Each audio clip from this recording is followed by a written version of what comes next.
Good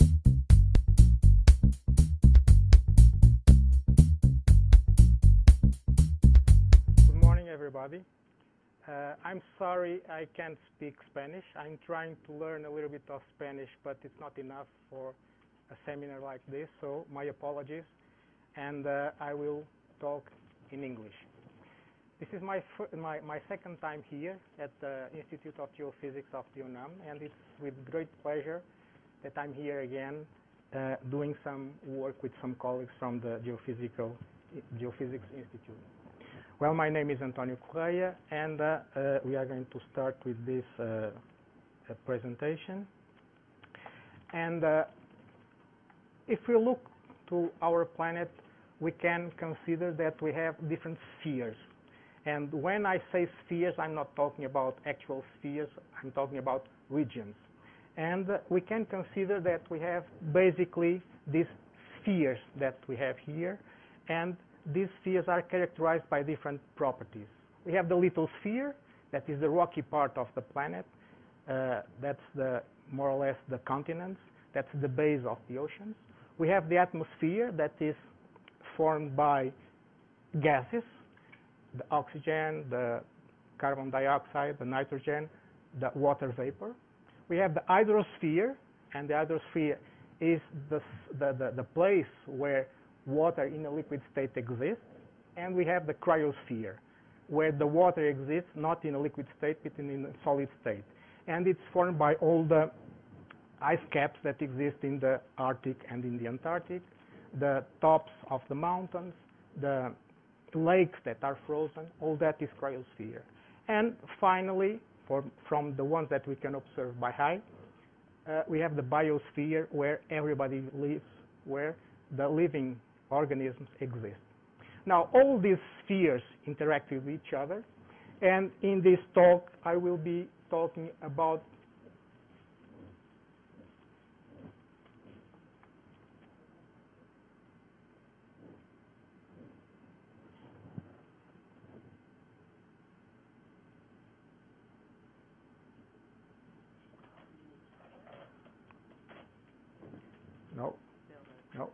this one. In this talk, I will be basically describing and talking about the cryosphere, so that place where the water is in a solid form, like ice or snow.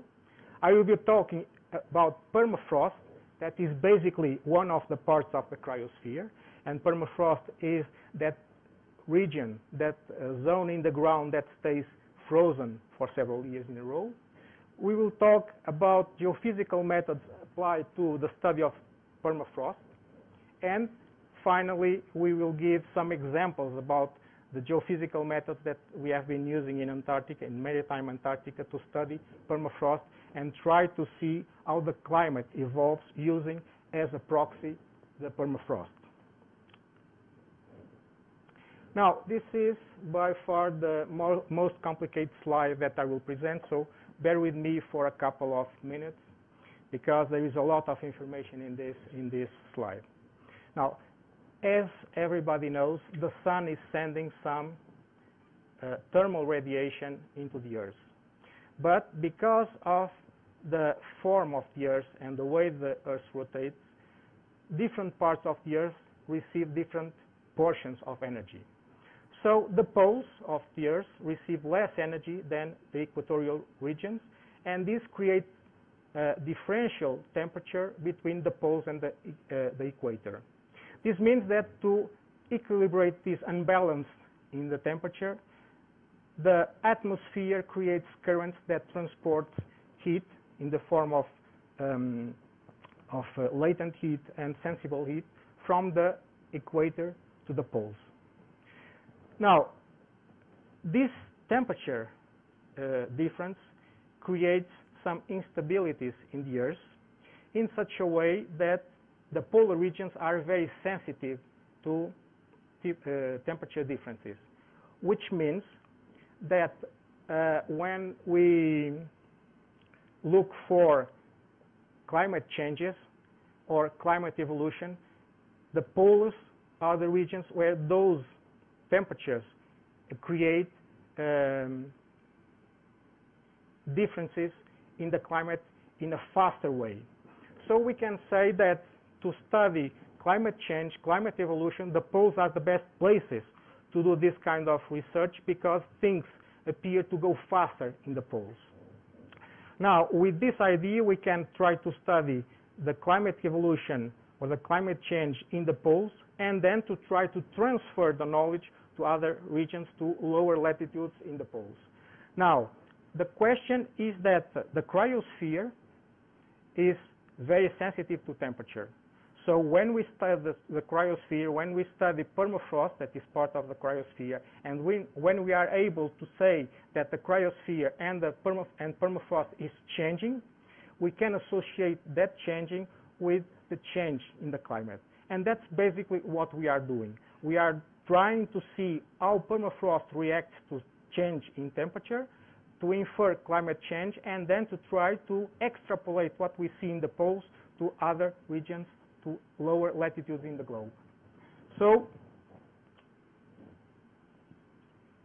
we can start to look a little bit to some facts of Antarctica, and basically what you can say is that Antarctica, that is part of the place where we are going to work, and we can say that Antarctica is the coldest, the driest, and the windiest portion of the planet.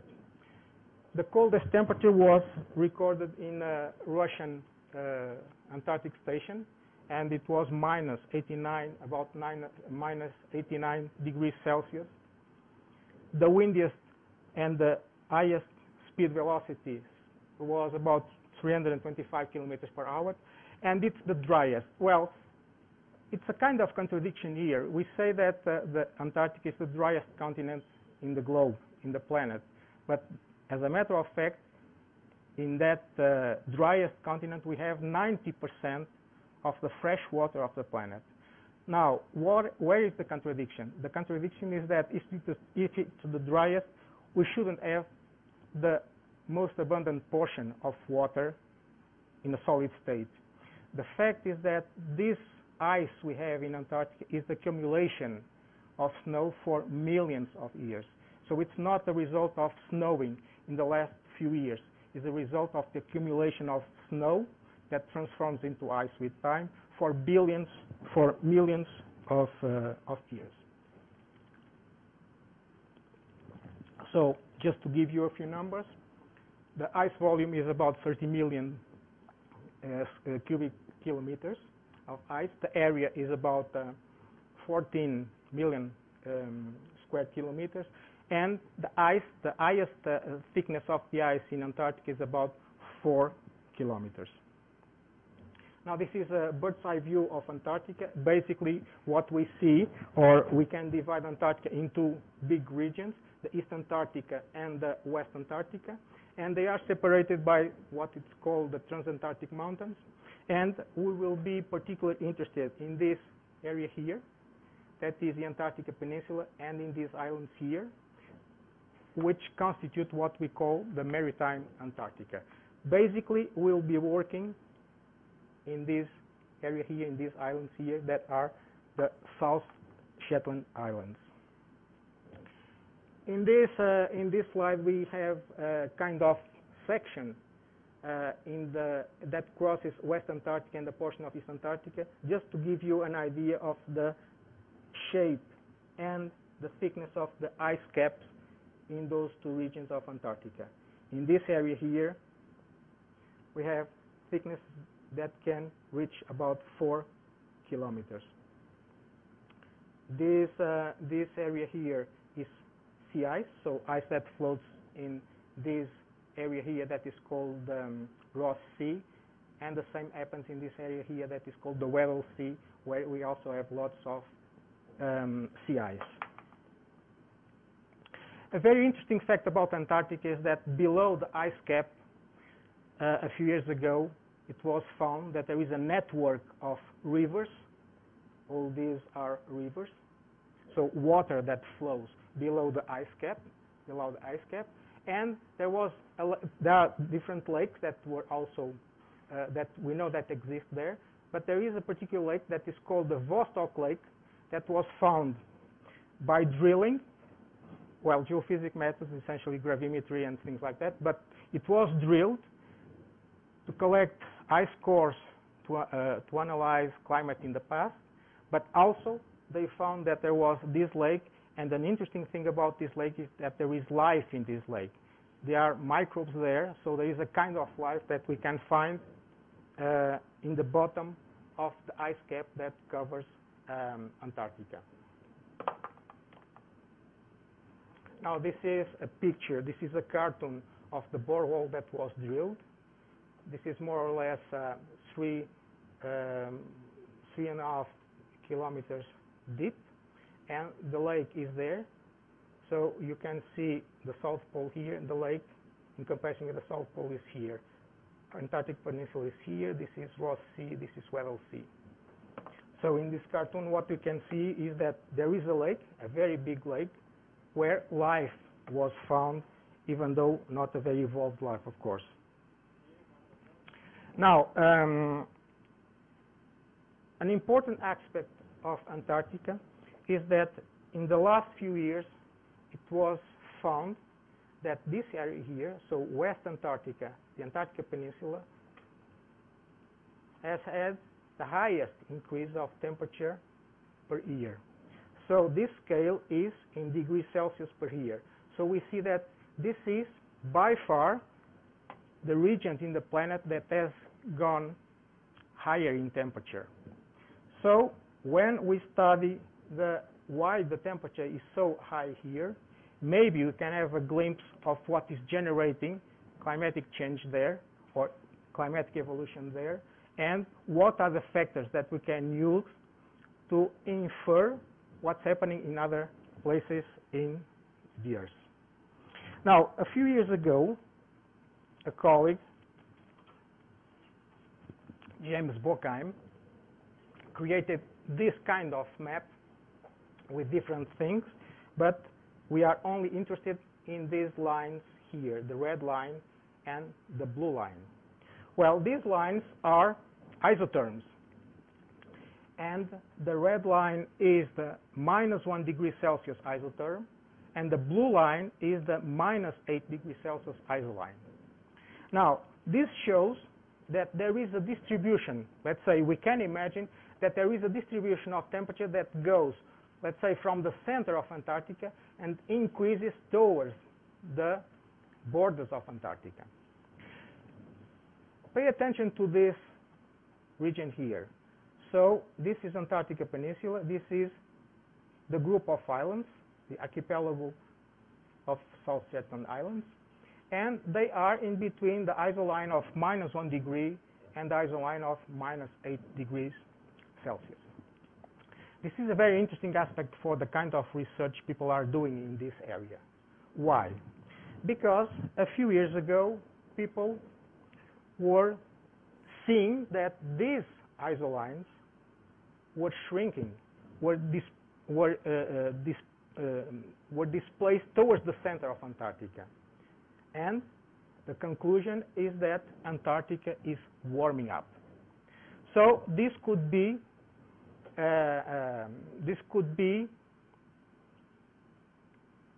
the problem that we have to try to understand, is why Antarctica is getting warmer. Why are these isolines shrinking and making the border areas becoming warmer than usual? Now, this area here, as you can see, when these isolines shrink, makes makes that the temperatures that we measure there probably grow higher and higher as the shrinking goes stronger and stronger. Okay? So this is a particularly important area to study what's happening in terms of climatic evolution, in terms of possible climatic change. So to study these problems, there are many things that we can do, but in my case, the group where I'm in are particularly interested in what happens with permafrost. We'll see in a moment what permafrost is all about. And in this cartoon, we can see a sketch of what permafrost is all about. In this light blue, we see a layer that we call permafrost. We have the top of the permafrost, we have the base of the permafrost. By definition, permafrost is that region, that zone, that part of the ground that stays frozen, so with temperatures below 0 degrees Celsius, for 2 years at least in a row. So when we find an area that is for 2 years in a row with temperatures lower than 0 degrees Celsius, we can say that we have what we call permafrost. That's the object of my and other colleagues' studies in South Shetland Islands. Now, we have to talk also about this layer that is above what we call permafrost. This layer is what we call active layer. And why active layer? Because it freezes and thaws during the winter and during the summer in Antarctica. This line here, this vertical line here, defines the 0 degrees Celsius temperature. And these two geotherms, T higher than 0 degrees and T minus, less than 0 degrees Celsius, these two geotherms define the limits of what happens during the summer and during the winter. So as you can see, when the temperature decreases, what happens is that this active layer will freeze at this point. So all this active layer will be frozen. During the winter, Antarctic winter of course, this active layer is frozen. So this active motion between freezing and between thawing makes that this area is also very important because it gives some extra energy to permafrost, which implies that permafrost can change its thickness. Now, if we look at this part here, we can see that depending on the geotherms, depending on what the temperature is during the summer or during the winter, the base of the permafrost can also increase or decrease a little bit. So this change of the thickness of permafrost can be very valuable to try to understand what's happening in terms of what's happening at the surface of the Earth, in terms of what's happening in the atmosphere. So what we are trying to understand is what is the thickness of the permafrost in different parts, what is the depth of the active layer in certain parts of Maritime Antarctica, and try to correlate this change of thicknesses with what's happening in the atmosphere. Let's say, in climatic terms, what's happening in terms of climatic change in the atmosphere. Okay? So this point here is the point where there is no change in the temperature that results from the propagation of the temperature of the heat from the surface into the ground from summer and from winter. Now, the permafrost is so important that right now the World Meteorological Organization declared that permafrost can be considered as a climatic indicator. So when you study permafrost in the sense of looking at the changes in thickness of permafrost, what we are trying to do is to infer what's happening in terms of climate change. So permafrost is another proxy information that we can use to infer climatic change or climatic evolution. Now this is a kind of section of how permafrost behaves in terms of thickness, going from latitude 61 degrees north to 74 degrees north. This is for the regions in the Arctic. Of course, that I'm showing this for the Arctic because for the South Pole, for Antarctica, we don't have any picture like this. But the picture will be the same in a symmetrical way. If we put here 61 degrees south and there 74 degrees south, the behavior will be more or less the same. What we have, what we can see when we look at regions that have permafrost is that basically we have regions with continuous permafrost and in this case, in the northern part of the region, there is continuous permafrost. That is to say that in the southern part, the regions that are more towards the south will have continuous permafrost, and we have a discontinuous permafrost, that is this area here, where we have basically, and this is the area that is usually considered as discontinuous permafrost, and this one here that is considered as sporadic permafrost. So what we have in the Antarctic region is something similar to this, going south this way. As we can see here, the active layer also decreases the thickness as we go north, which means that if we extrapolate this image to the south, the active layer will get thinner as we go towards the central of Antarctica. Here you can have a picture of what permafrost is all about. This is an actual picture from Deception Island, one of the islands of the South Shetland Islands in Maritime Antarctica. And what we see is that here, this picture was taken during the summer, so there is an active layer. The active layer is this portion above this red line. This is a volcanic island. We'll come to this later. This is a volcanic area, so these are volcanic ashes. This is sediment. These are ashes that are frozen, so there is some moisture in the ashes. So this is frozen. So this is permafrost. This is ice, probably resulting from a glacier. So this is almost pure ice that was covered by these volcanic ashes.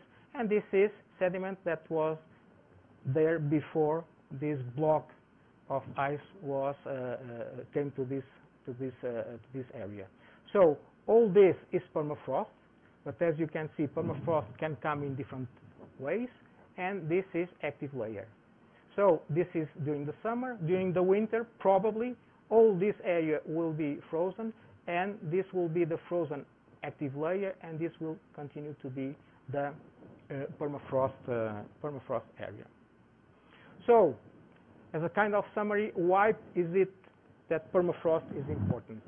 Well, basically, and as a general picture, we can say that permafrost is important because when we measure the thickness of permafrost, we are measuring to a certain extent what's happening in terms of climatic evolution.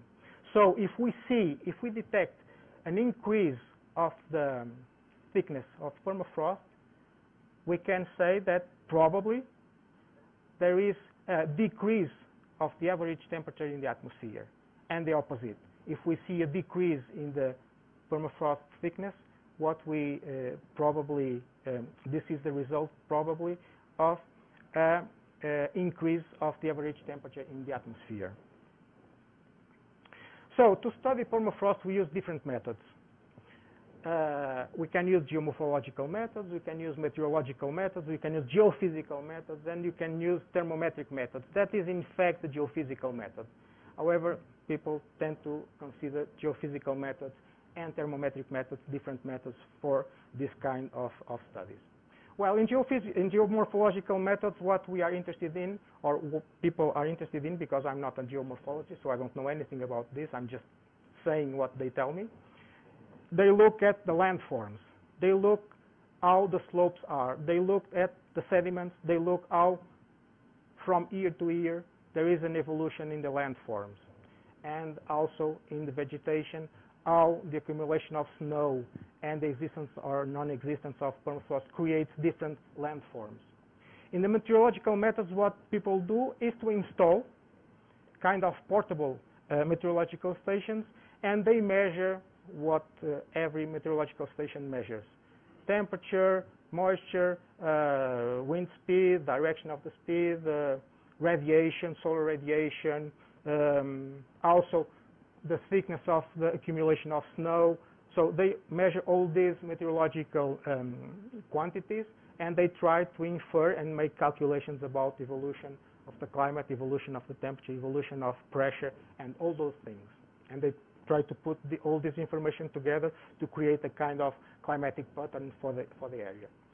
In the geophysical methods, what we use is the normal geophysical methods that we use for mining, for water, for archaeology, to try to infer what's happening below the ground. Below the surface of the ground, that means in the area where we suspect that there is some permafrost. And finally, in the thermometric methods, what we do is to drill boreholes, to install temperature sensors in the borehole, and to monitor the temperature for different depths for long periods to try to see what is the evolution of the temperature with time. And with that, we can infer what is the temperature of the permafrost, how the temperature of permafrost evolves, and where are the regions, the surfaces, the separation surfaces that separates active layer from permafrost and in the top and the bottom of permafrost.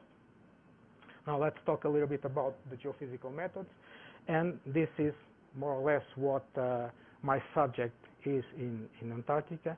And we have basically, there are many geophysical methods for different areas, but basically in Antarctica or in the Arctic, there are essentially 4 methods that we can use to try to understand what's happening with permafrost and correlate what's happening with permafrost with climatic evolution. We have what we call DC methods, direct current methods. Basically, what we do is to inject a direct current in the ground and see how the ground responds to this stimulus. With electromagnetic methods, we do exactly the same thing, but instead of using direct current, we use electromagnetic energy. So we use electromagnetic waves as the ones that we use in the radio broadcasting, TV broadcasting, things like that. In the seismic methods, what we do is we stimulate the ground using mechanical energy. So we create mechanical waves, let's say sound, and we see how that sound propagates in the layers, and from there we can evaluate the elastic characteristics of the medium that have some relationship with the physical properties of permafrost. And finally, with the thermal methods, what we do is to try to determine what is the evolution of the temperature of the ground, of the permafrost, and try to measure the heat fluxes that exist at the surface of the Earth, at the surface of the top of the permafrost, at the bottom of the permafrost. Because, as you understand, there is a constant heat flux from the atmosphere into the ground, and from the ground, geothermal flux, from the ground into the atmosphere. And from this unbalance, there is a certain behavior of the ground of the permafrost. So that's what we try to do with these thermal methods. Now, in terms of use of these methods, we have to be very careful, because it's easy to say, well, we can use these methods, but when we go to the field, it's quite different. It's a quite different story. Now, from my experience and experience of some of my colleagues that work with geophysics, by far the easiest method in Antarctica is the DC method. And in this category, we can consider vertical electrical soundings, where we try to understand what is the distribution of electrical parameters, electrical resistivity or electrical conductivity, as we go deeper in the ground. Or we can use other methods that try to understand what is the horizontal distribution of electrical resistivity. So these are the DC methods that are the most useful ones, and the ones that are more applicable at the conditions in Antarctica. Then we have the electromagnetic methods. These are very difficult to apply, and I'll show you in a later slide why is it difficult to apply electromagnetic methods. In the electromagnetic methods, what we are doing is to send electromagnetic waves into the ground, and let's say record the reflections of those electromagnetic waves from regions where there is a difference in physical properties of those layers. The same with seismic methods. It's very difficult to apply, and this has to do with some bureaucracy that was generated for Antarctica. As you probably know, Antarctica is not a country. Antarctica does not belong to any country.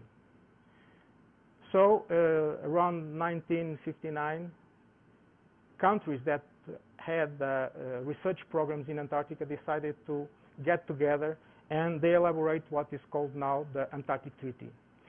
And later there was another group of countries that created another treaty that is called the Madrid Protocol. And the Antarctic Treaty and the Madrid Protocol say what we can and what we cannot do in Antarctica.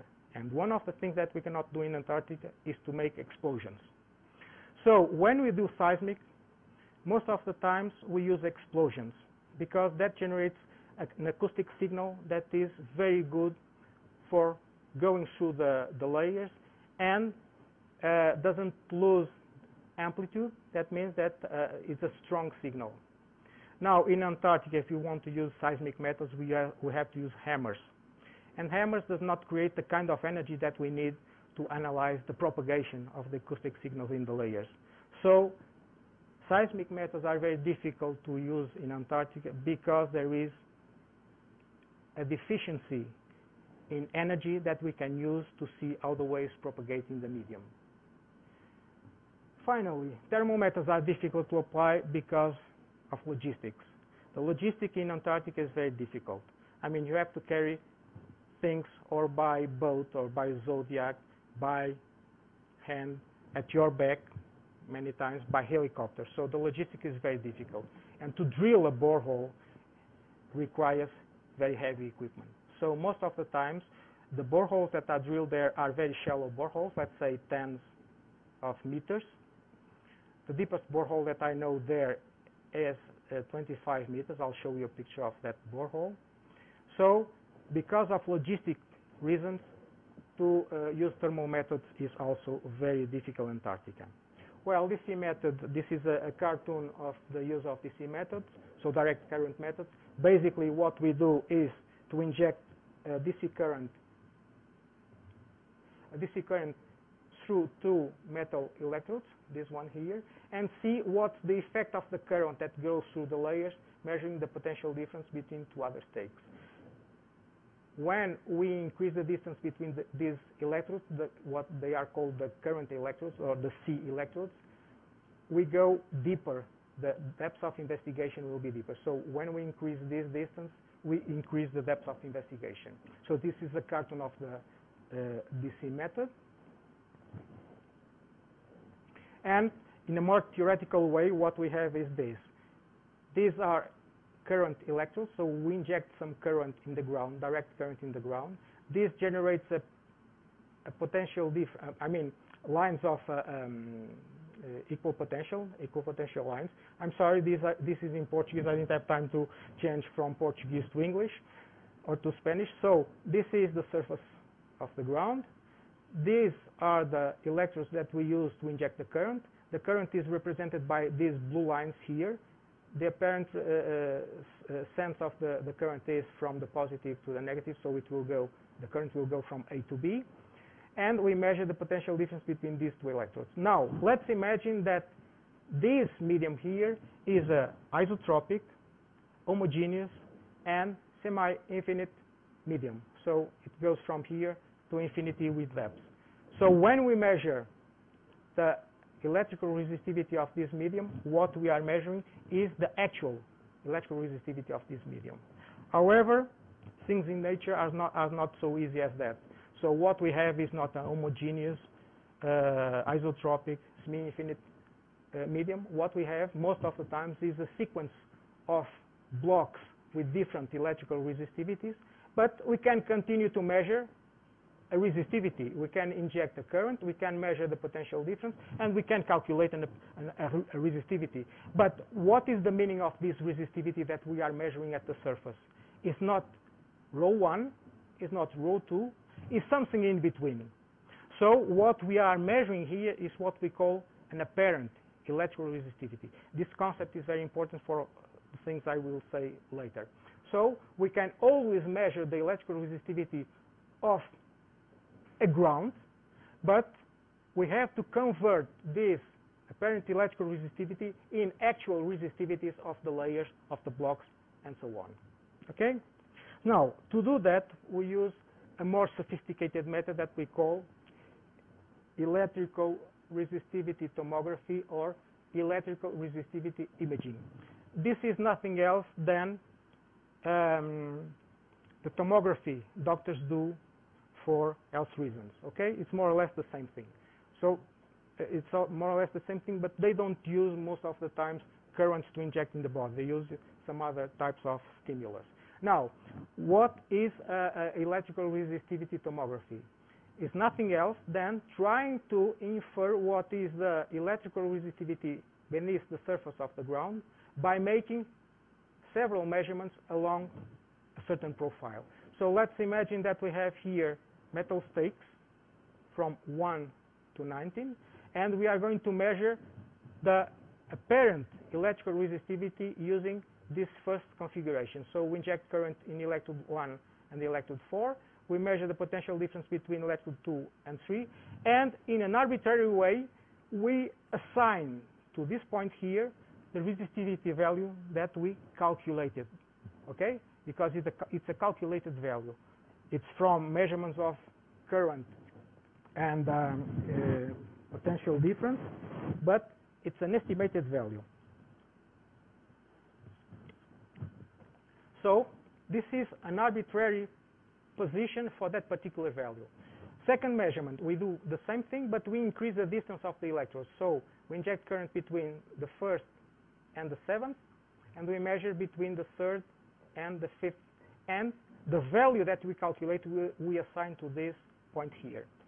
Now, this is not a depth, okay? This is a location of a value that is used to make calculations. This has nothing to do with depth, okay? Even though that we know that when we increase the distance between the injection electrodes, we are going deeper. But this is only for calculation, okay? So this is what we call electrical resistivity tomography. This is a data cross-section, let's say. Now with the GPR, what we have is basically two antennas. One that sends a signal, an electromagnetic signal, into the Earth. And when there is a change of physical properties, in this case the dielectric constant, what happens is that some of that electromagnetic energy is reflected to another antenna, to a receiver, it's recorded, and then it's processed. Now, these reflections are, let's say, processed, and we can have a picture of the variation of that dielectric constant, which is associated with the ice and the water that is below the surface of the ground. This is a cartoon of the seismic method. What we have is the source of energy, of acoustic energy, and we have sensors that detect waves that propagate along the ground. Now, what we measure is the distance between the explosion and each one of the geophones. These detectors are called geophones, as you probably know. And we measure the time that the waves take to go from the site of the explosion to each geophone. And analyzing the time, we know, or we can infer, what are the elastic parameters, what are the characteristics of the medium through which the waves go through. And finally, for the thermal methods, what we have is the borehole. And this is the borehole that was drilled near the Spanish base called Juan Carlos I in Livingston Island. And it's a 25 meters deep borehole, and there are sensors, thermic sensors, let's say thermistors, that record the temperature, I think, every half an hour. So this is just a snapshot of one of those recordings, and we have here the temperature at different depths and the temperature at 2 meters high above the ground, okay? So this is the behavior of the temperature for that particular time. When we plot the distribution of temperature with time, and we see that here, this axis is temperature, this X here is time in a kind of confusing scale. This is in days starting in January the 1st, 2008. So this point here is the 30th day of January, and this one here will be, let's say, the 30th of March. So these are days, and this is temperature in degrees Celsius. And if we plot the information that comes from the thermistors that are in the borehole, what we have is, let's say for 3.5 meters deep, we have this kind of waveform here. Okay? If we go deeper, 6 meters, we see that the waveform is, let's say, similar, but with different characteristics. First of all, the amplitude is reduced, is smaller than at 3.5 meters depth. And there is a time lag between these tops of the waves, okay, these crests of the waves. So that means that the heat wave, the temperature change with depth, takes some time to go deeper and deeper, okay? From the analysis of graphs like this that come from the thermistors that are in the borehole, we can infer physical characteristics of the medium, we can infer about permafrost, we can infer about evolution of the temperature in the ground, and therefore how permafrost, how, as a proxy information, how climate change can evolve with time. So, basically, here in this slide, I wrote what are the main objectives concerning these research projects we have, and different groups have, and different countries have in Antarctica, and in particular in Maritime Antarctica. So basically, what we want to know is what is the temperature and the distribution of permafrost in those particular group of islands where climatic evolution is going very fast. We want to know what is the change, what is the evolution of permafrost, considering what's happening with the temperature at the surface of the ground, let's say at the atmosphere, in the atmosphere.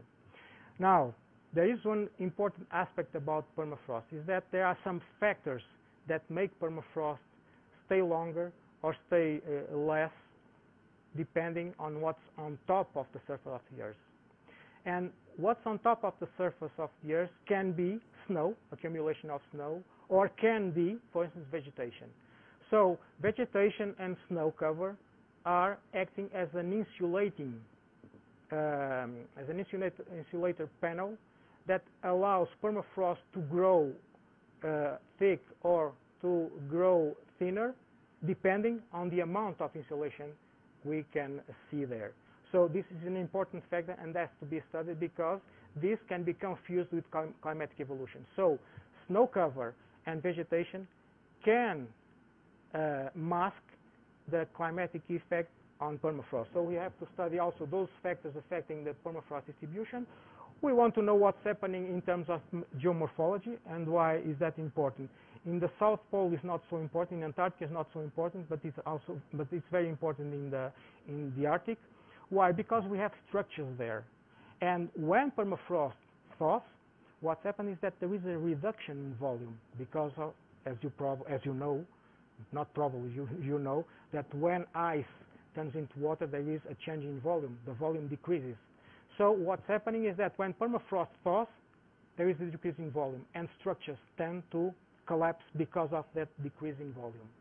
And the idea is also, when studying permafrost in the Antarctic, is to try to extrapolate the conclusions that we have there to other regions, for instance, the Arctic and other places like Greenland and similar places.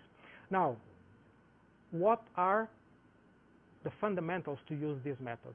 The fundamentals result from these studies, these laboratory studies that have been done by different groups in different places and different people. Now, this is a plot of the electrical resistivity, or meter, as a function of temperature.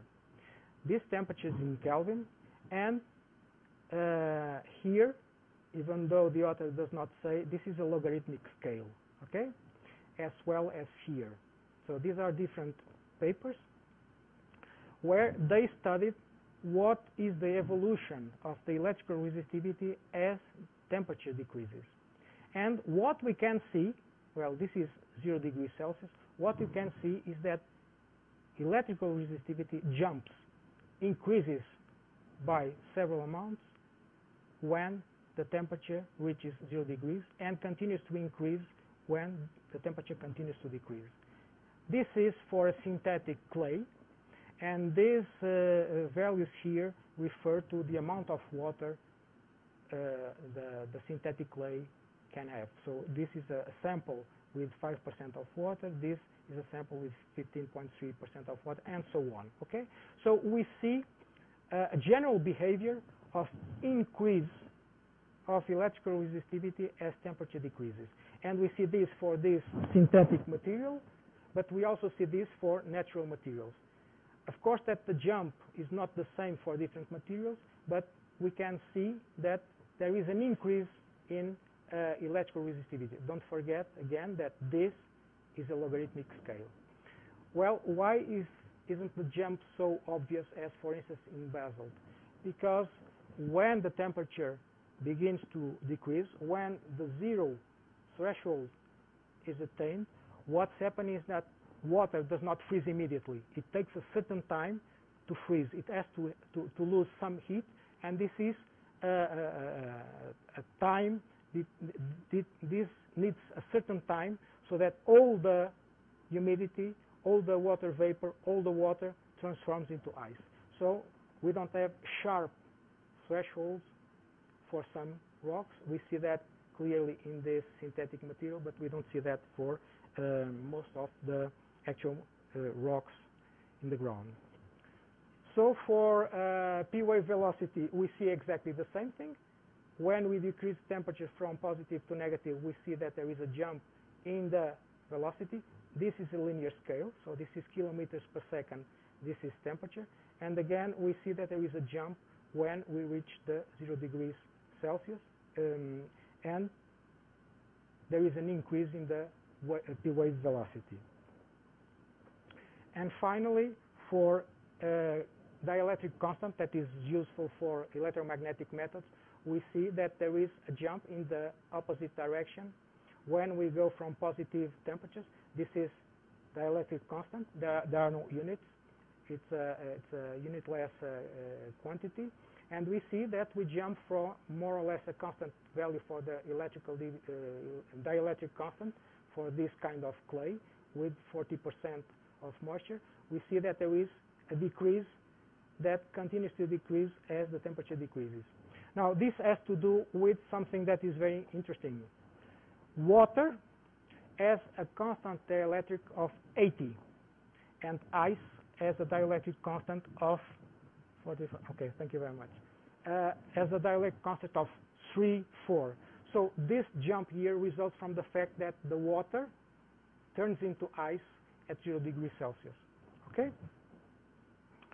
Now, I think that I've been talking for 45 minutes, so I was told that I'm talking too much. I have to go a little bit faster.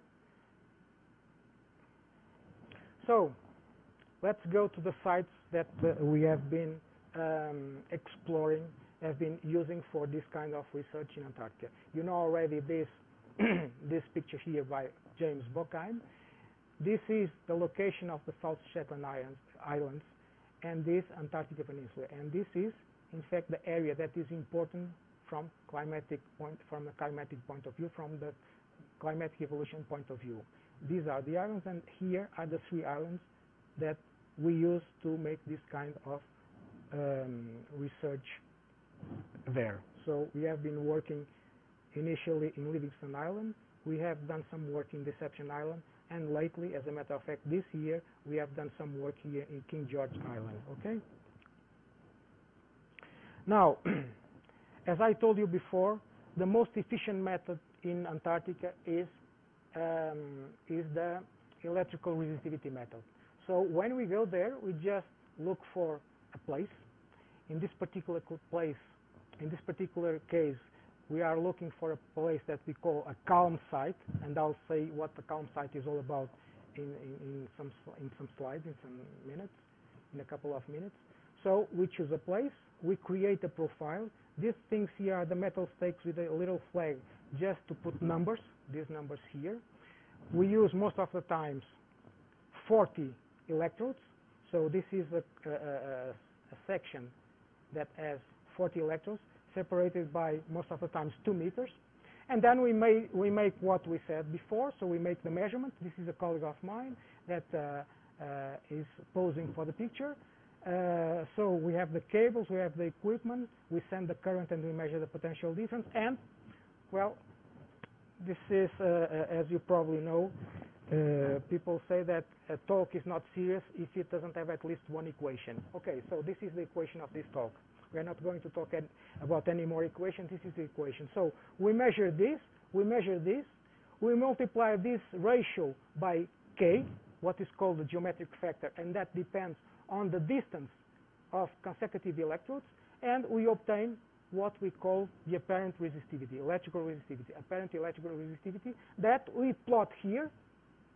This is a picture of the real data put in a plot like that. So this is a data pseudo section, and we are going to see what is the meaning of all this. So what we obtain when we do electrical tomography is something like this. 3 pictures, and in this first picture what we have is the data pseudo section. These white dots here are the points that are used to assign the electrical resistivities that were calculated using or were determined using the equipment. So each one of these points is a data point, and with this pseudo section, electrical resistivity, apparent electrical resistivity pseudo section, we use a program that we can buy, and we invert this data to obtain an actual electrical resistivity cross-section of the profile. So in this case, we have real depth, real length. This is not a real depth. It's there, but does not correspond to a real depth, except for this one, and I'll explain what this one is all about. So from this, we use an inversion program that calculates the actual distribution of electrical resistivity along this profile. These colors have a code, and what we can see in this particular code is that bluish colors are low resistivities, reddish and pink colors are high resistivities, and the other ones are intermediate resistivities. So when we look at this, this is, let's say, the best picture after the inversion of the real data. This is the best picture we obtain in terms of electrical resistivity of the site we are studying. So we can say that here we have low resistivities, intermediate resistivities here, high resistivities here. Okay? This is not a geological cross-section. This is a geophysical cross-section. This is a geoelectrical cross-section. Now, geologists and geophysicists have to work together to interpret this geoelectrical section in terms of geological section. Where is permafrost? Where is rock? Where are the sediments? And so on. Okay? So this is what I've been doing there in these 3 islands, besides other things. But basically, this talk is about what I've been doing in terms of geological work here, here, and here. So you are going to see what I've been done with some other colleagues in 2 places in Livingston Island and there, and the objectives are all the same for the different places that we have been using this kind of monitoring, this kind of geophysical prospecting. Characterize in geographical terms, let's say, the areas, or in this particular case of Livingston Island, a calm site. What's a calm site? Means the calm stands for circumpolar active layer monitoring. Now you know what active layer is. So what we are trying to do with these methods is to see what's the evolution in time of the active layer, which means the top of the permafrost, with time. So that's why we have to return back, let's say, if possible, every year. Okay? I'm not returning every year. I come, let's say, a few years later, but from time to time I go there to make the same kind of measurements in this particular site, because there is other ways in this particular site. There are other ways to measure the active layer. So there are a composite methods. There is a composite of methods to try to see where the active layer is. Now, this is one of the objectives. The other one is to see if there is permafrost or not, whether there is permafrost or not, of course, and returning back several times to try to see how permafrost, how active layer evolve with time. Okay? we have been working in this area here. This is what it's called Earth Peninsula, and this is the Bulgarian station where I've been a few times. This is the Spanish station, Juan Carlos I. They are in contact, let's say. In fact, the work in Antarctica in social terms is very interesting because people get together and because the environment is so harsh that people, the only thing that can do is to be close friends. Okay, so it's a very interesting environment from the social point of view. So I've been working here, and I'll show you some information from here. And 2 years ago, I was here in another place of the same island called Bios Peninsula to study another thing that is very interesting and gave very interesting results. That is, what is the relationship between vegetation cover and permafrost? I'll show you if I have time. I don't think I have, but I'll show you some pictures about that work. Here. So this is the calm site. The calm site most of the times must be some kind of horizontal place. As you can see, it's very difficult to find horizontal places. And this is one of the profiles that I've done there. Okay? In this particular place, I've been there 4 times. So I measured 4 times some of these profiles, in particular this profile 1 that I will show you in a minute, because profile 8 and profile 7 were difficult to remeasure. Why? Because basically this area here was covered with snow a couple of meters deep. So we couldn't dig the snow just to put the electrodes. So we didn't abandon this profile, neither this profile, but this one, profile 9, was covered at least 4 it was covered 4 times. And these are the results, okay? I'll go a little bit faster with this. Just let me show you something. This profile 9 was done 2009, 2012, 2013.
Oh, okay.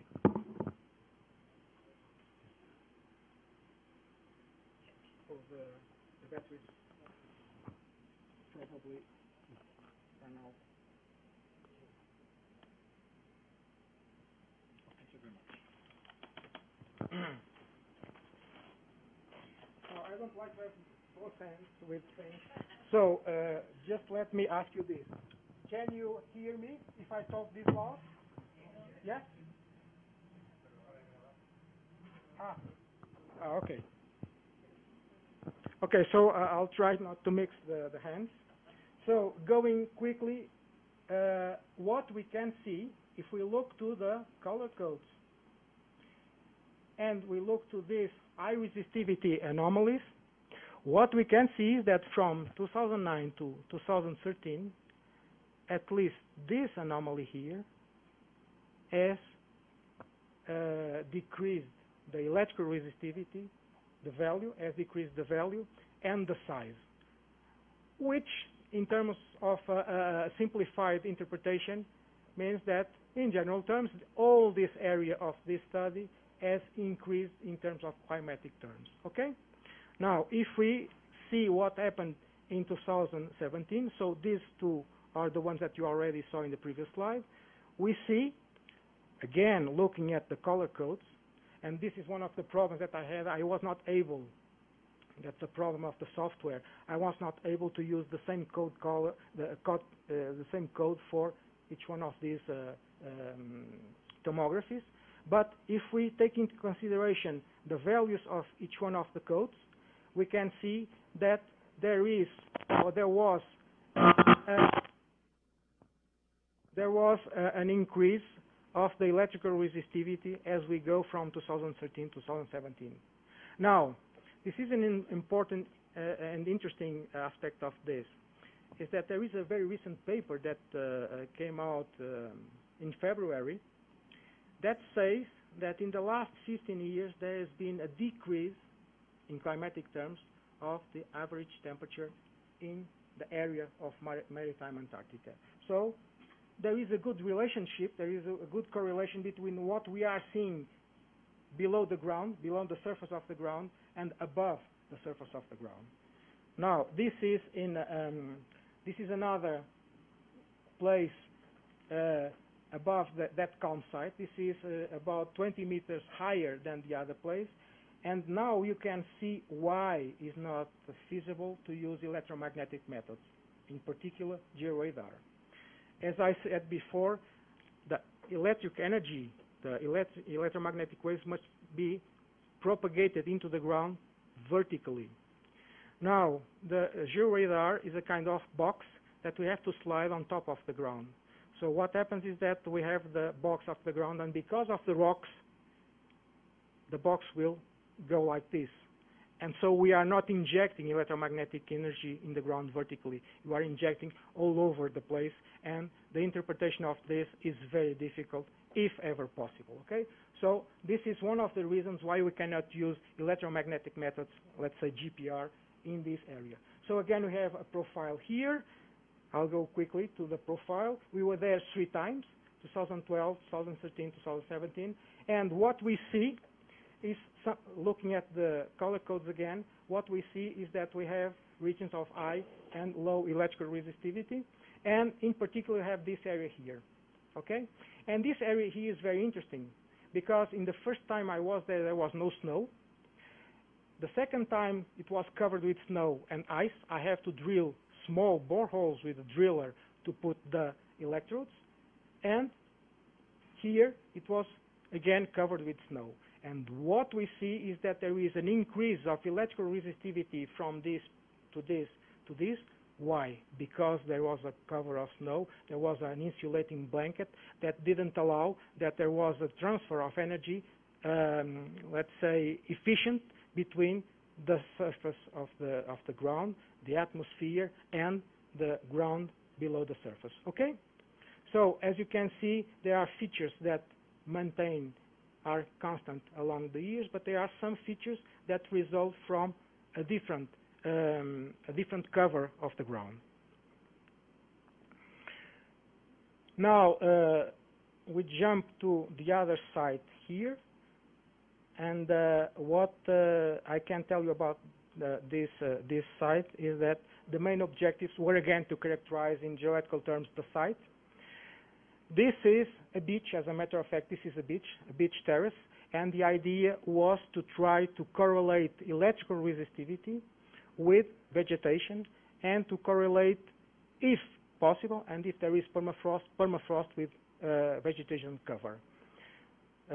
And again, if it would be possible to return there in a couple of years to try to see what is the evolution of the permafrost, if there is a permafrost. Now, these are the results. No. These are the results. So this is the area. This is the area. Because there was a lack of time, because of the logistics, we were going to stay there for 10 days. At the end, we stayed for 5 days because of the weather. We couldn't disembark from the boat. And at the end, I was doing geoelectricity. You cannot do geoelectricity when it's raining. So it rained for 4 days in a row.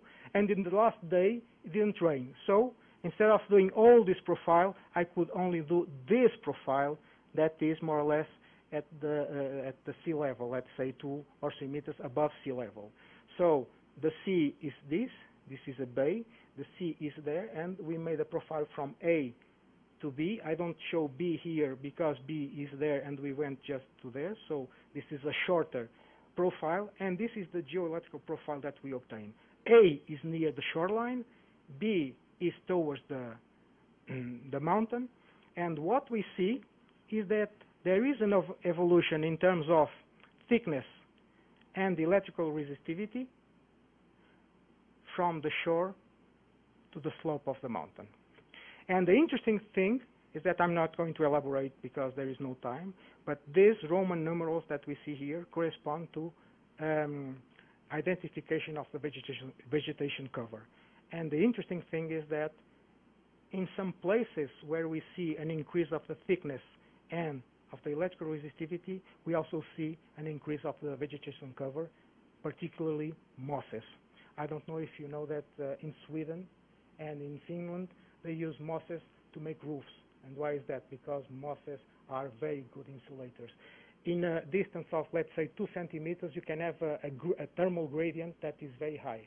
SI, I was told by a biologist, a botanist, that it can go as high as 20 degrees Celsius, which is amazing, I think. Now, this is a sketch, but as a matter of fact, the geoelectrical profile was done here. As you can see, the shoreline is here. This was a small creek, and there is a good correlation between vegetation cover and permafrost and thermal and electrical resistivity. Now, I think that I already passed the time, so I'm going to jump quickly to some conclusions. So these were examples. And from all these years, let's say these 6 missions in Antarctica, in Maritime Antarctica, there are a few conclusions that I can draw from that work. And basically the conclusion is that the electrical methods are very efficient up to now in terms of determining if there is permafrost or not. And these methods, depending on the ground conditions, can give you a very high resolution of the distribution of permafrost and electrical resistivity in the ground. However, sometimes the interpretation is very difficult, and you can understand why the interpretation is very difficult. Now, permafrost is a very high resistivity, let's say, structure. But rocks with high temperature, low temperature, or temperatures below zero are very high resistivity blocks too. So when we are in an area and we don't have a control of the temperature, sometimes it's very difficult to distinguish permafrost from sound rock, okay? And finally, as any other method, these electrical methods are difficult to implement in the harsh conditions of Antarctica. There are specific conclusions that result from the examples I showed you and from some examples that I could not show because of lack of time. But one of the general things that we can conclude from the work that we've been there for 6 years now is that, generally speaking, frozen ground or permafrost, sometimes we cannot say if it's only frozen ground or permafrost. I'm pretty sure that it's probably permafrost because we go there during the summer. So if we see some frozen ground probably during the summer, that means that it continues in the winter and it will continue the next summer. So let's call it frozen ground in case of doubt. Frozen ground has been decreasing over time in the places that we are have been studying up to now. Electrical resistivity tomography shows that in certain places there is, in fact, permafrost and there is frozen ground. Okay, so permafrost exists in some of those islands, so it continues to be a good thing to go there and study evolution of permafrost because we can have some indication about climatic evolution there. And finally, that's what I showed you in the last slides. It appears that there is a relationship between permafrost and electrical resistivity, of course, but there is also an apparent correlation between vegetation cover, permafrost, and electrical resistivity, which is a very interesting result. Just to leave with a message, because I think this is an important thing. Antarctica is in fact it's the windiest, the coldest, and driest continent on Earth. Well, for human's sake, let's make it continue like that, because if it doesn't continue like that, we'll have environmental problems, very serious environmental problems, not there, but in lower latitudes. And because of what I said concerning the paper that came out, let's say in February this year, there are, however, some contradictory information, and right now we don't know exactly what's going on in terms of Maritime Antarctica. Thank you very much for your attention.